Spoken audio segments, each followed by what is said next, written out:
I was the leader of a hooligan firm in the 90s. Now I'm cursed for life. I awoke upon a field of frozen ground, shivering in the bitter cold as I tried to find my way in the darkness, and stumbling across the pitch while my eyes tried to adjust. It was almost pitch black, the only illumination coming from a pale orb above the sky. My whole body ached as I crawled pathetically along the grass. I was half naked, vulnerable, and scared, not a natural position for me as I'd built my entire life on the pretense of being a hard man. But now the truth was laid bare, and I couldn't hide behind my tough front any longer. Suddenly, a burst of light nearly blinded me as 24 floodlights switched on all at once, covering the pitch in light. Once I regained my senses, I found myself in the center circle of a football pitch of frozen and dead grass, a wasteland with goalposts and nets at each end and even flags on the four corners. Glancing up, I saw the stands overlooking the dead pitch surrounding me on all four sides. The rows of seats towered high above me, ascending into the black skies above. And behind the glaring lights sat thousands, perhaps tens of thousands, of ghoulish spectators staring down at me with their cold, dead eyes. I was paralyzed by fear as I surveyed the terrifying crowd, noting how they wore clothing from all periods of history. I saw Romans dressed in white togas, medieval knights in suits of armor, 20s gangsters in pinstriped suits, 80s guys wearing shiny shell suits, and countless others. All sat quietly and motionless in their cramped seats, saying nothing but glaring at me with a barely concealed hatred. I scanned the area, desperately searching for any means of escape, but the pitch was sealed off on all sides with a 12-foot barrier between the grass and the stands, making it impossible to climb. Nevertheless, I tried to stand up on my 2 feet, only to discover that my legs wouldn't take my weight. I screamed in angry frustration as I collapsed onto the cold ground and buried my head in my hands. Moments passed before I was brought back to my grim situation as a high-pitched noise assaulted my ears. A whistle. I looked up, stunned to see the 2 figures that had suddenly materialized on the pitch about 20 yards in front of me. On the right was what appeared to be a referee dressed in a black uniform and with a silver whistle and what passed for its lips. I say lips because the referee had no skin on its face, only an ugly skull with gaping black holes where its eyes should have been. And to the left of this ghoulish skeleton stood my old nemesis, his skin a deadly shade of pale and his hair matted with dried blood. He wore a red and white jersey and ripped jeans with heavy DM boots on his feet. I could barely bring myself to look into his eyes, now inhuman and burning with a fiery, all-consuming hatred. I watched fearfully as Tommy slowly lifted his right hand, running his finger across his throat as he glared at me with a sadistic smile on his lips. And in that moment the previously silent crowd suddenly came to life as thousands stood all at once and cried out in a mad fury, glaring down at me as they screamed, "Kill him! Kill him!" A wave of pure terror ran through my paralyzed body as once again I tried to stand, only to find I couldn't. The skull-faced referee blew his whistle for a second time, the high-pitched din so loud and piercing that I could hear it even over the hateful roar of the crowd. Then he raised his bony finger and pointed towards me. Tommy took this as a signal, his cruel grin widening as he charged forward with a righteous fury. I couldn't run or hide. I couldn't even avert my gaze from the approaching attack. Tommy covered the gap quickly, tearing across the frozen ground, his feet thumping as he came. I braced myself, watching helplessly as Tommy raised his right boot and kicked me in the head with a mighty force. The pain reverberated inside my skull, my brain was pulverized as I fell backward onto the rock-hard pitch. The sound of sadistic cheers filled my ears before my whole world went black. I woke up screaming, my body covered in cold sweat. The light switched on as my head shot up from the pillow, and I turned to see Sally's face, her blue eyes full of shock and concern as she spoke. "Jesus, Carl, what the hell?" Suddenly, I heard the sound of crying from the adjacent room. "For God's sake, you've woken up the baby now," Sally exclaimed as she angrily jumped out of bed and went to see our infant daughter. Meanwhile, I was left feeling ashamed, muttering meekly as she slammed the bedroom door. I'm sorry, love," I repeated. This certainly wasn't my first nightmare and probably wouldn't be my last, but no one other than Sally could ever know, otherwise my entire reputation would be in tatters. The year was 1998. I was a young man of 25, recently married and with a newborn baby girl called Alice. I had a decent job as a car mechanic, a good home, and a loving family. But this was only the respectable front I presented to the world. During the week, I was a hard-working family man, but on the weekends, I transformed into a man of violence, a thug, hooligan, and scourge on society. But those who didn't grow up in the culture will never fully understand. Football is our life and the club means everything to us. I was brought up to love my family, my country, and my club. It was that simple. Our firm was one of several dotted around the working-class districts of London, hardcore supporters with close connections to their clubs and communities. There were the headhunters from Chelsea, the intercity firm at West Ham, Millwall's Bushwhackers, and our biggest rivals, Arsenal's firm, known as the Herd. Saturday was match day, with our players fighting it out on the pitch while the firms fought on the streets. Things were different back in my father's day, during the 70s and 80s. This was the heyday of football hooliganism as pitched battles were fought on the terraces between rival supporters. But deadly disasters such as Hayseld had led to crackdowns, and the whole character of the sport changed coming into the 90s as terraces were ripped down and replaced by all-seater stadiums. Security was tightened up too. Police maintained a heavy presence at the grounds and CCTV cameras were everywhere.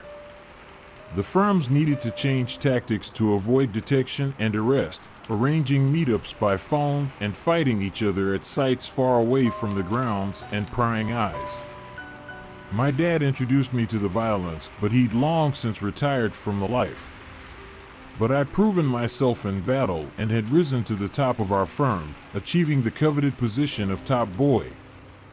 We fought our enemies with fists, boots, kashas, and Stanley knives, often inflicting grievous injuries but not killing our rivals. But sometimes things went too far, as I learned the hard way. Still, back then I thought I was the business. I provided for my family but lived for the adrenaline rush on the weekends, relishing the opportunity to get tanked up and kick the living shit out of my enemies. I believed I could live this double life without consequences, but I was dead wrong. I discovered as much during the grim autumn of '98 when a ghost from my past came back to haunt me. My story begins on a dreary Saturday in October. We'd been playing away against Coventry, a dismal 0-0 draw on a gray and wet afternoon. The match was tedious and, since Coventry had no firm to speak of, we didn't even get a good scrap after full time. Me and the boys were making the long train journey back down to London, drinking from lukewarm cans of lager as the lads passed the time by playing cards. I was distracted, however, feeling low as I sipped from my beer and stared out the window, watching darkness fall over the suburban towns and villages. Times like this were the hardest for me as the adrenaline rush from the football and fighting faded away and I was left alone with my thoughts and painful memories. Suddenly I experienced a cold chill as I sat in that dirty train carriage, feeling like somebody had walked over my grave. Next, the lights in the carriage flickered and then cut out completely, leaving us in darkness with the only light coming from the distant houses and buildings we sped past. The lads complained and swore as their card game was interrupted, summarizing sarcastically that this was the perfect end to the perfect day. I was on alert, however, my instincts telling me that something wasn't right. I glanced down the darkened aisle and saw the shadow of a man standing at the far end of the carriage. I couldn't see his face, but knew he was staring directly at me, and my sixth sense told me he had malicious intent. "Who the fuck is that?" I exclaimed to no one in particular. "What's that, Chief?" answered Dan, my best mate in number 2 in the firm. "That prick over there." I replied while not diverting my gaze from the interloper. "What the fuck is his problem?" "What are you on about?" Dan asked in confusion. But I was no longer listening. Instead, I stood up and clenched my fists, marching down the aisle with fury as I confronted the intruder. "Oi!" I cried. "You want some, mate? Let's be having you." The figure didn't speak or even move. This was unnerving, but I took a deep breath and stepped forward, ready to inflict violence upon this mysterious figure. At that moment, a train passed us going the opposite direction, its headlights temporarily illuminating our darkened carriage and allowing me to see the man's face for the first time. I instantly recoiled in horror, my eyes focused upon the cruel smile of my old nemesis. It was Tommy, no doubt about it. He died the year before in tragic circumstances, but yet here he was, standing before me and smirking with a sadistic grin as his dark eyes surveyed me. I stumbled backward, screaming as I fell in the aisle. When I looked up, Tommy's hideous face was only inches from mine, his blue lips opening as he spat, the cold saliva dropping on my forehead. I screamed again, much louder this time. But suddenly the lights came back on inside the carriage and Tommy vanished into thin air. Dan and the boys ran over to my side and helped me to my feet. "Are you all right, mate?" asked Dan. I quickly scanned the carriage, looking for Tommy but not seeing him anywhere. I slowly regained my composure, not wanting to show further weakness in front of the lads. "Yeah," I replied, "I'm fine, mate. Too much drink, I reckon." The lads shared a laugh and Dan said, "You have been at the magic mushrooms again, Carl?" I laughed nervously, slapping my friend on the shoulder as I took my seat. "Don't worry, mate." Dan added, "Arsenal's in a fortnight. That'll be a proper scrap. Bloody mayhem." The boys all cheered in rowdy agreement and I forced myself to smile, although secretly I was dreading the derby match and the painful memories that would come with it. My friends went back to their beer and cards, while I raised my hand to my forehead to wipe Tommy's spittle off my skin. I had another nightmare that evening, waking in the early hours. Thankfully, I didn't wake up Sally on this occasion, instead rising from our marital bed and slowly creeping down the stairs, pouring myself a glass of water as I sat alone in our dark sitting room. The visions of that fateful day had haunted me every night for a year, and the guilt I carried with me was nearly overwhelming. I swear I didn't mean to kill him. Sure, I wanted to hurt the bastard, but not to end his life. Tommy was the top boy in the herd, our grudge rivals and sworn enemies. Our fight with the herd was always one of the biggest of the season, and all the lads were pumped up and ready to cause mayhem. We'd met the enemy on an abandoned backstreet, screaming with bloody fury as we laid into them. I traded blows with 3 or 4 herd members, fighting my way through the mob and going straight for Tommy.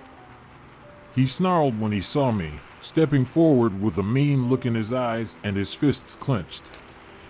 I experienced a surge of adrenaline, lunging forward and throwing a punch with my right hook. My fist made solid contact with his chin, and I felt a sweet satisfaction even as the pain shot up my arm. I'd hit him hard, a knockout blow that threw Tommy backward. I watched with a twisted pleasure as he fell, but experienced a moment of sheer horror when the back of his head hit the curb, cracking open like an eggshell to create a sickening sound. I gasped as I looked down at Tommy, his body violently convulsing as blood poured from the back of his skull. He glanced up at me in that final moment, his eyes full of shock and fear as he tried to mouth his plea for mercy. But there was nothing I could do but watch as his eyes rolled up into his head and he stopped breathing. I don't know how long I stood there in shock paralysis, staring down at the dead body of my rival. Part of me still didn't believe it was real. How could this have happened? It was all meant to be a laugh. People weren't meant to die. I ignored the fighting around me and even the sound of sirens blaring as they came even closer.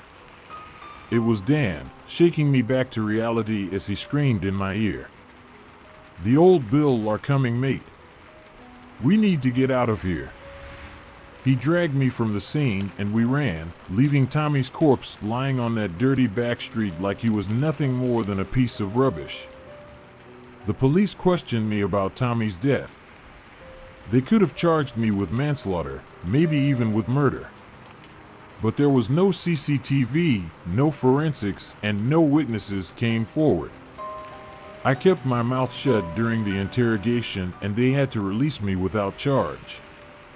And so I got away with it. The lads treated me like I was a hero, but I secretly carried an immense guilt. Tommy had a family, a wife and kids, and I'd taken him away from them. I'd had nightmares ever since that day. It started with flashbacks to Tommy's death, but the dreams became more graphic and frightening, culminating in the terrifying visions of the Stadium of the Damned. I didn't know what any of this meant, but reassured myself that the guilt was messing with my head and it would get better with time. But now I'd seen Tommy in real life when I was wide awake. Was I going mad? Or was he haunting me from beyond the grave? I didn't know the truth, but I was scared as hell and there was nobody I could talk to about it. Manchester United is away. We traveled up north by coach, the boys in top spirits as they drank and sang up the motorway. I tried to join in with the revelry, but couldn't forget about the terror that stalked me through the shadows. United's firm was called the Red Army, and they were one of the toughest in England. There was a regional rivalry involved too, North versus South, Cockney white boys against Mancunian hardmen. Back during the Thatcher years, my dad's crew waved wads of cash at their northern opponents in open mockery of the economic disparity between the two regions. Times had changed though. Under the inspired management of Alex Ferguson, Manchester United became the dominant force in the domestic league, winning multiple trophies throughout the 90s. But even if our team was outplayed on the pitch, our firm would take the fight to them on the streets. Sadly, the match was all too predictable. We were outperformed by our opponents and United looked very comfortable with their 2-0 win. The boys were thoroughly pissed off by the full-time whistle and eager to take revenge upon United's firm. We meet the enemy in an empty car park off the Salford Quays. The Red Army were buoyed up by their win, taunting us as we approached. Our boys worked themselves up into a frenzy as we swore and threatened our opponents across the dead ground. Suddenly a shot rang out and a projectile tore across the gap. It was a red flare, fired by the United supporters in our general direction. Luckily, the flare missed our boys, smashing into an abandoned car behind us and setting it alight. My crew was beyond furious now, charging forward like a band of berserkers as they set upon the enemy. Bloody violence ensued as men punched, smashed, and stabbed one another, transforming the suburban car park into something close to a medieval battleground. I had little appetite for violence on that afternoon and so hung back, throwing the odd punch when required, but otherwise staying on the periphery and watching the bloody battle play out. Meanwhile, the car continued to burn behind us. I could feel the heat from the flames against my back, but there was something else too. I experienced an icy chill creeping up my spine as I slowly turned around to face the inferno. There was a figure sitting in the driver's seat, the flames all around him, but somehow not engulfing him. The man turned his head to face me, and I realized it was Tommy taunting me once again, his eyes full of hatred as he began to laugh maniacally, mocking me as the fire raged. Suddenly the door opened and the ghoul stepped out, the flames parting to clear a path for him. His cruel laughter grew even louder, audible even over the din of hand-to-hand fighting all around me. I didn't utter a word, simply stepping back as he approached, using all my strength to stop myself from screaming. But then I heard a new sound in the distance, the familiar din of police sirens. Next, I felt a firm hand upon my shoulder and swung around to see Dan, his face bloodied and eyes wild following the pitched battle. "Come on, mate," he screamed, "let's go." I turned back around and saw Tommy was gone, the flames receding as the car was burned out to a blackened shell. And a moment later we were running, once again fleeing the scene of violence before the police arrived. Arsenal at home. The big one. This was the match I dreaded all season because I had a good idea of what was coming for me. My whole life was falling apart in front of me.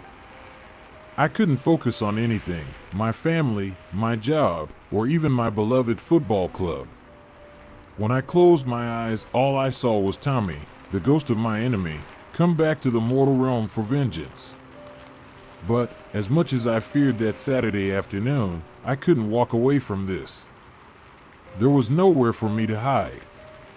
The firm met in our local pub, the Headless Horseman, where we drank for hours before kickoff.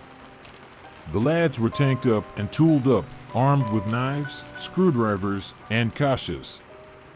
Violence was inevitable, but my heart wasn't in it.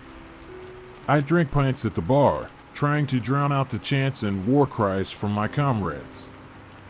This proved impossible, however. Making my excuses, I went to the toilets, the unpleasant smell of stale piss filling my nostrils as I took my place at the urinal. I was in mid-flow when I heard a sound that made my blood freeze. Laughter. A cruel and all too familiar cackling emitted from one of the cubicles. I turned around and looked under the toilet door, seeing a pair of black DM boots belonging to the figure standing on the far side. I'd reached my limit as my fear was replaced by anger, and I decided to stand my ground. "What the fuck do you want from me?" I screamed, "Come out and face me like a man." The figure behind the door didn't answer, but his twisted laughter grew even louder. I swore, fury overcoming me as I charged forward and kicked the door open with a single movement, only to discover there was no one inside. I felt like crying out in angry frustration, but instead, I retreated from the toilets, fleeing back to the bar where I ordered another drink. Dan came over to me, recognizing that something wasn't right. "What's up, mate?" he asked as he pulled up a stool. "You look like you've seen a ghost." He smiled, but I didn't appreciate the joke. Instead, I grabbed my friend by his shirt, pulling him close so I could look him in the eye. "Tell me the truth, Dan. Has one of the boys been spiking my drinks?" My friend was shocked and baffled. "Spiking your drinks, mate? What are you on about?" "I'll get the cunt who's done this to me," I spat back. Dan pulled himself free from my grasp, placing a firm hand on my shoulder as he replied, "Listen, Carl, we've known each other since school. All the lads here are your friends. We all have your back, mate." I shook my head, feeling embarrassed by my outburst. "I don't know Dan. I think I'm losing it, mate. I'm seeing things, hearing things. Do you ever think back to that day? To what I did?" Dan frowned, his expression turning deadly serious. "Listen, Carl. What's done is done. Sure, it's sad he died, but he knew the risks going in. "It was an accident, mate. You can't keep beating yourself up about it." I nodded my head, trying to think of the words to reply. But suddenly Dan's mobile phone started to ring and he held up a finger while he took the call. The conversation was short, but Dan's reaction was instantaneous. "Jesus, mate." That was one of the youngsters on the street. "The gunners are coming for us. They're right around the corner." A spike of panic hit me as I realized I faced a new threat. But I wouldn't do so alone. Dan rallied the troops as our lads downed their pints and pushed over tables before they made their way out onto the street. We arrived just in time to see the herd coming around the corner. They'd planned to ambush our firm inside the pub and so were surprised to find us waiting for them. They soon recovered, however, laying into our boys in the middle of the street, although we gave as good as we got. I watched as men punched, kicked, and stabbed each other in a now all too familiar orgy of violence. Something marked out this fight from the others, however, as I noted half a dozen gunners tearing their way through the crowd and heading straight for me with hatred in their eyes as they cried, "Kill him! Kill him!" Suddenly I understood what was happening here. These were Tommy's mates. They knew I'd killed their top boy and now they were out for revenge. I realized then that I needed to fight, otherwise I'd be going home in a box. I clenched my fists and prepared for battle, fully prepared to fight as 1 against 6, but I didn't need to. Dan was as good as his word. He and the boys moved in to protect me, throwing punches and thrashing out at the 6 attackers, making them pay for their foolish assault. The Arsenal men were badly beaten, slowly retreating under the relentless attacks. Only one man made it as far as me, a middle-aged thug wearing a surgical mask and armed with a scalpel. He screamed in fury and charged, but I got the better of him, dodging the attack and lunging forward. I knocked the knife from my attacker's hand and laid into him, punching the bastard again and again until my fists were bloody. My enemy knew when he was defeated as he stumbled back down the street, leaving a trail of his blood as he went. By now all the herd members were in retreat, the hard men reduced to crying cowards as they fled from our fists and blades. A cheer went up amongst our crew. The enemy had come here to our home turf and we'd beaten them back, humiliating them. I joined in the celebrations at that moment, crying out in triumph whilst raising my bloodied fists. But my joy didn't last long. I didn't see the projectile until it was too late, a glass bottle flying through the air, thrown by an Arsenal supporter as he fled. There wasn't time to dodge, and so the bottle landed on my head, the glass smashing as the shards cut into my skull. I screamed in pain, falling to my knees as the blood poured down my forehead. Falling to the roadside, I looked up in time to see Tommy standing there on the pavement, seemingly invisible to everybody except for me. The twisted smile was still on his lips and he cackled loudly, taking a perverse pleasure in my suffering. I knew this wasn't over, however. Tommy wasn't done with me, not by a long shot. The derby match was one of the most exciting for years, culminating in a 3-2 victory for our boys after an injury time winner. I missed it all, however, as I need to go to a +E to get the broken glass removed from my head and stitches put in. The medical staff did their job and fixed me up, but they had little sympathy. The NHS had little time for hooligans who clogged up the system. But that was nothing compared to my wife's reaction. Sally came to see me in the emergency room but didn't stay for long. She was as mad as hell and I couldn't blame her. "Look at the bloody state of you," she screamed. "What the hell happened?" I couldn't bring myself to look her in the eye and my bandaged head still ached as I muttered my response. "Just some trouble at the match, love. Nothing to worry about." "Bollocks," she exclaimed angrily, easily seeing through my lie. "You've been running around with those morons. behaving like a thug as usual. I thought you'd grow out of this crap, that you'd start behaving like a grown-up when your daughter was born. What's the matter with you, Carl?" I shook my head, unable to find the words to reply. I couldn't think of any way to explain any of this to my long-suffering wife. "Cat got your tongue?" she asked sarcastically. "You haven't been yourself for months, Carl, and you won't talk to me." "I've tried being patient, Carl, but enough is enough. I'm taking baby Alice and going to stay with my mom and dad.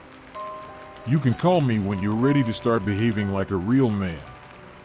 I gulped, raising my head to meet her eye for the first time during our one-sided conversation. I saw nothing but disappointment in her face, and I felt deeply ashamed, my tough exterior melting away as I stuttered my inadequate reply, "I'm sorry, love."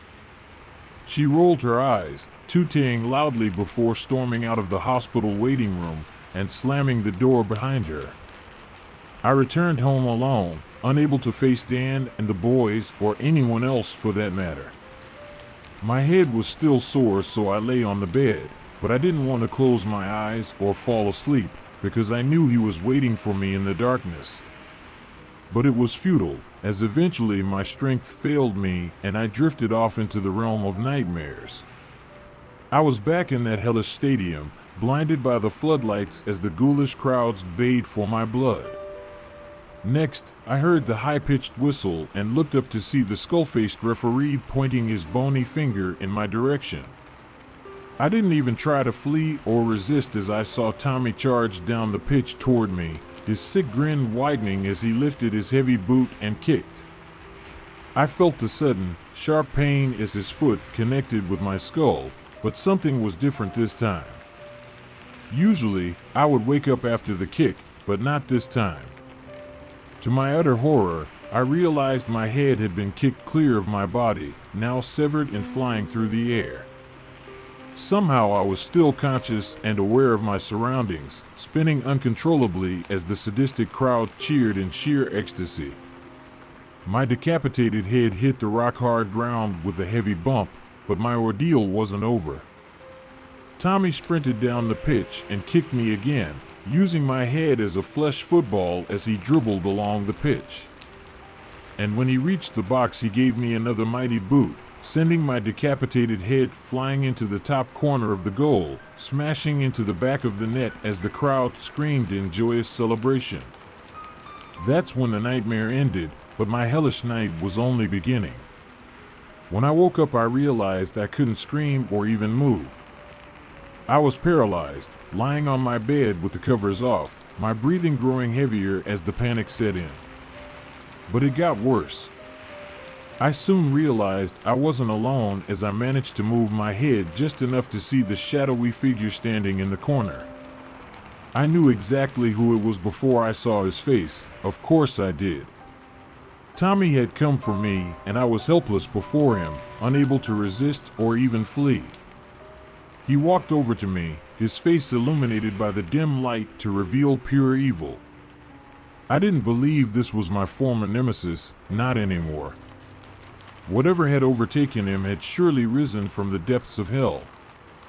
His dark, demonic eyes glared at my paralyzed body like I was a piece of meat. And then he opened his filthy maw, speaking down to me in a deep, inhuman voice. "Evening, Governor. Long time no see, sorry to drop by unannounced." He paused, reaching into his waistband to withdraw a sharp blade that he dangled over my head. I tried to scream, to shout out all the obscenities under the sun, but I couldn't utter a word. I was completely at the demon's mercy, and he knew it.